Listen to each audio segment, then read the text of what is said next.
Hello. मेरा नाम प्रभात कुमार है और जैसा मैम ने बताया कि मैं साइंटिस्ट हूँ मगर आईआईटी में जॉब करती हूँ। ठीक है। आज जैसा आप लोगों ने बैनर में देखा, स्वच्छता ही सेवा। ठीक है। तो मुझे कहा गया है कि मैं आप लोगों को जागरूक करूँ इसके बारे में। ठीक है। लेकिन आप देखो, आप सब काफी समय से सुन रहे हो कि कचरे को डस्टबिन में डालना है। करेक्ट, सबको पता है। और कचरा इधर उधर नहीं फैलाना है। राइट। लेकिन मुझे लगता है अब अगली स्टेप लेने का टाइम आ गया है, जब हम इस मुद्दे के बारे में थोड़ा सा ज्यादा और समझने की कोशिश करेंगे। ठीक है। तो मैं जानबूझ के हिंदी और इंग्लिश को मिलाकर बोल रहा हूँ ताकि सभी को समझ में आ जाए। और मेरी आवाज जा रही है आखिरी लाइन तक? ठीक है। तो हमें समझना पड़ेगा कचरे की पूरी कहानी को, कि कचरा पैदा कैसे होता है, कहाँ से आता है, और हमने जब डस्टबिन में डाल दिया तो उसके बाद वो कहाँ जाता है। ठीक है। तो दो हिस्से हैं कि कचरा आ कहाँ से रहा, जा कहाँ से रहा। तो हम पहले पार्ट को देखते हैं पहले, कि कचरा आता कहाँ से। तो आपको जानकर थोड़ा आश्चर्य होगा कि कचरा हम पैदा करते हैं, मैं, आप, हम सब। मैं आप लोगों को समझाने के लिए थोड़ा एग्जाम्पल देता हूँ।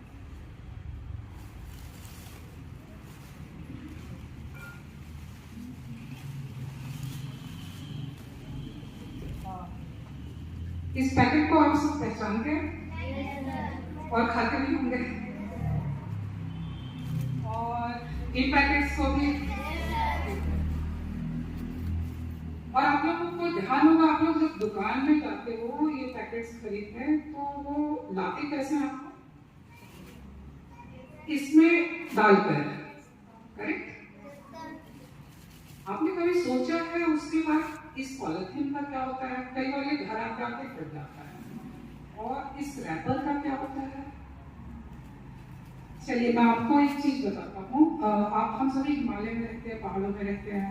एक बार एक पहाड़ की तरफ सफाई की गई थी और वहाँ 140 केजी सिर्फ और सिर्फ मैगी का रैपर पाया गया था। तो कहने का मतलब यह है कि ये प्लास्टिक रैपर जो कुछ भी है, ये कचरे का एक पार्ट है। और ये इन्वायरमेंट में या सोसाइटी में कौन डाल रहा है? हम। तो कहीं ना कहीं अगर देखा जाए तो कचरा की उत्पत्ति हमसे हो रही है। ठीक है।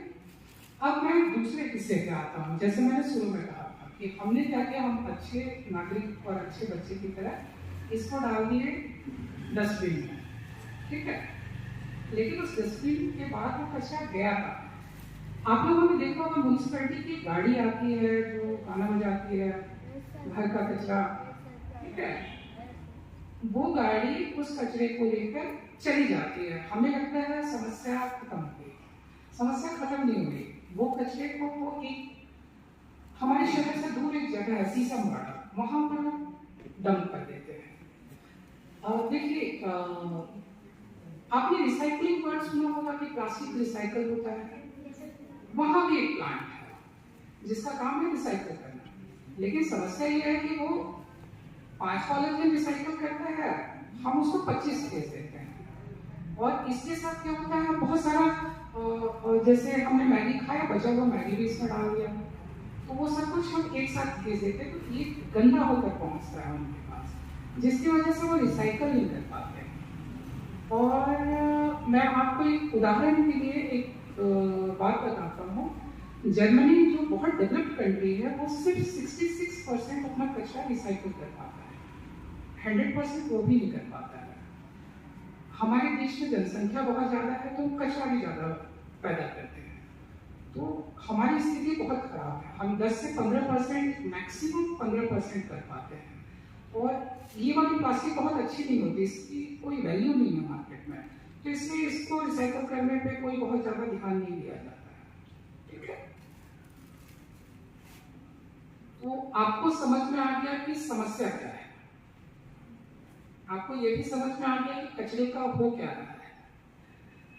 तो आप क्या कर सकते हैं, क्योंकि आप लोग छोटे छोटे बच्चे हो, आप लोग प्लांट तो नहीं चला सकते या कुछ साइंस से सॉल्यूशन तो नहीं निकाल सकते। तो आप लोग कुछ बहुत बेसिक छोटी छोटी आदतों में भी परिवर्तन लाएं। फॉर एग्जाम्पल, जैसे आप लोग सब्जी लाने कोई भी सामान खरीदने जा रहे हो, तो उनसे ये थैलियां ना मांगे या ना लें।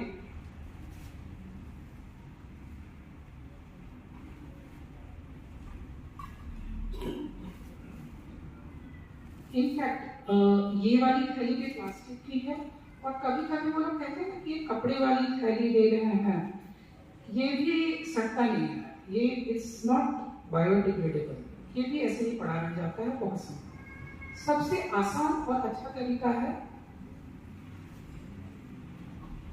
आप घर से थैली लेकर जाएं, नॉर्मल कपड़े वाली। ये आपके पुराने कपड़ों से भी इस तरह की थैलियां बन जाती हैं, ठीक है। तो ये बहुत आसानी से कहीं भी मिल जाएगा, आपके घरों में पहले से भी होगा। अब जब हम साइकिल की चाबी ले जा सकते हैं, अपना मोबाइल ले जा सकते हैं, कभी कभी अपने दोस्तों को भी साथ ले जा सकते हैं, तो एक थैली तो ले ही जा सकते हैं, ये ले जाना आसान है, ठीक है। अब मैं आता हूँ इन चीजों पे। आप लोगों ने नोटिस किया होगा, आपके पेरेंट्स, स्कूल में टीचर सभी बोलते हैं चिप्स कम खाओ, मत खाओ, लेकिन आप लोगों को लगता होगा नहीं ठीक है, क्या दिक्कत है। लेकिन घर का बना हुआ खाना खाइए, इससे अच्छा चलो एक और चीज बताता हूँ, कभी आप लोग ना इसके पीछे पढ़िएगा इंग्रेडिएंट, मतलब इसके अंदर क्या है। आप कभी ध्यान से देखिएगा, इसमें कुछ अजीब अजीब चीजें लिखी रहती है जो शायद आप लोग खाते नहीं हो अलग से, जैसे एबोसिक एसिड, बेंजियम सॉल्ट, समथिंग कुछ ऐसे नंबर्स भी लिखे रहेंगे, E061, ये सब है क्या? बेसिकली ये सब प्रिजर्वेटिव्स और एडिटिव्स हैं जो एक्चुअली इसको खराब होने से बचाती है। हमारा घर का खाना लेकिन खराब हो जाता है क्योंकि वो अच्छा है, उसमें मिलावट नहीं है। इनमें प्रिजर्वेटिव्स और एडिटिव्स डाले जाते हैं ताकि ये महीनों तक खराब ना हो, लेकिन वो आपके हेल्थ के लिए अच्छा नहीं होता है। तो जहां तक हो सके इस तरह की चीजें, मैगी, ये सब अवॉइड कीजिए आप। असल में मैगी वगैरह बनी थी कि आप पहाड़ों में या कभी घर पे अकेले हो, खाना नहीं बनाना आता है तो बना कर खाइए, रोज खाने वाली चीज नहीं है ये आपकी सेहत के लिए नहीं अच्छा नहीं है, ठीक है। तो दूसरा काम क्या करना है, ये सब कम से कम खाना है, क्योंकि ये जो रैपर होता है ये ऐसे ही रह जाएगा सैकड़ों सालों तक, ये डिग्रेड नहीं होता है, करेक्ट। और क्या कर सकते हैं आप लोग, आप लोग जब अपने स्कूल आते हो तो आप लोगों के पास कुछ इस तरह की बॉटल रहती है, ठीक है। लेकिन अब जब आप लोग बाहर पार्टी करते हो तो आप लोग ऐसी बॉटल खरीद लेते हो, ऐसा क्यों? आप लोग घर से बॉटल लेकर जाइए। देखिए नुकसान क्या है, ये बॉटल का आप पानी एक बार पियोगे, फिर आप इस बॉटल को फेंक दोगे, ये शायद कभी भी रिसाइकल नहीं होगा, और ये बॉटल 500 साल 1000 साल तक ऐसे ही हमारी जमीन पे पड़ी रहेगी, ये हमारी जमीन को पॉल्यूट करेगी, ठीक है। आपने ये भी सुना होगा कि बॉटल्स में लीचिंग होती है, माइक्रोप्लास्टिक्स, किसी ने सुना है? तो एक्चुअली माइक्रोप्लास्टिक्स डिसॉल्व होता है, तो आप पानी के साथ अंदर लेते हो, लॉन्ग रन में अच्छा नहीं है, ठीक है। तो इस तरह के बॉटल्स जहां तक हो सके अवॉइड कीजिए। मैं ये नहीं कह रहा कि आप भूखे प्यासे कहीं फंस गए और फिर भी नहीं खा पी रहे हो, ऐसा नहीं करना है, बट जहां तक हो सके इसमें कमी लाइए। एक जागरूक नागरिक को बस यही करना होता है, ठीक है।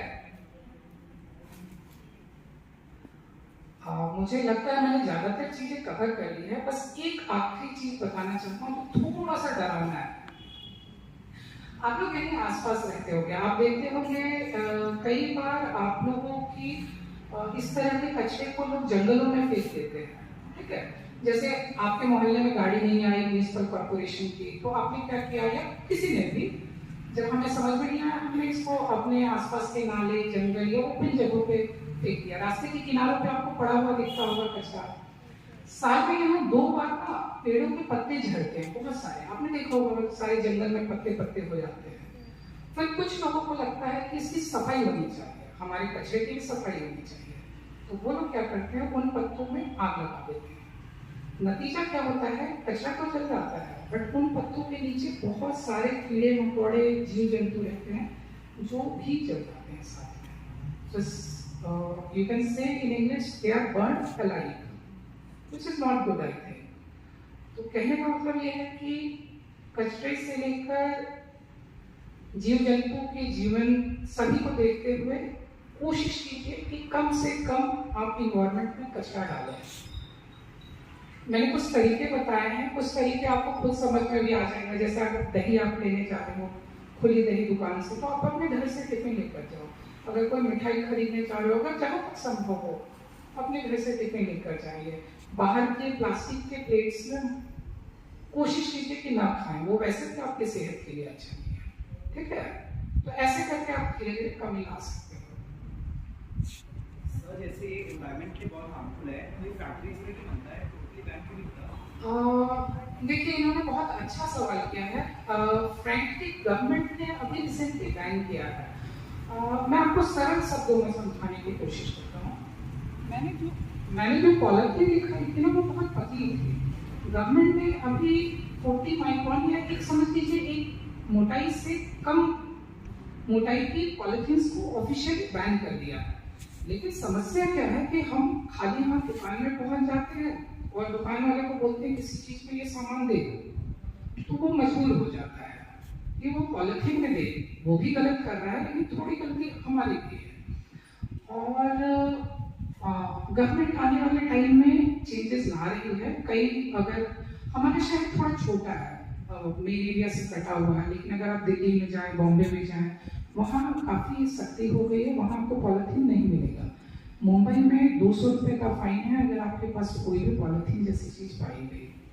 ठीक है, तो चेंजेस आ रहे हैं, बट हमारी एक अपना भी दायित्व होता है, रिस्पॉन्सिबिलिटी है। उसके अकॉर्डिंग हम भी शुरू करते हैं, हम भी गवर्नमेंट को या दुकान वालों को समझाएंगे, चेंजेस आ जाएंगे। ठीक है, बस यही बताना था आप लोगों को। आई होप कि मेरी बातें सबको समझ में आई होगी। ठीक है, थैंक यू।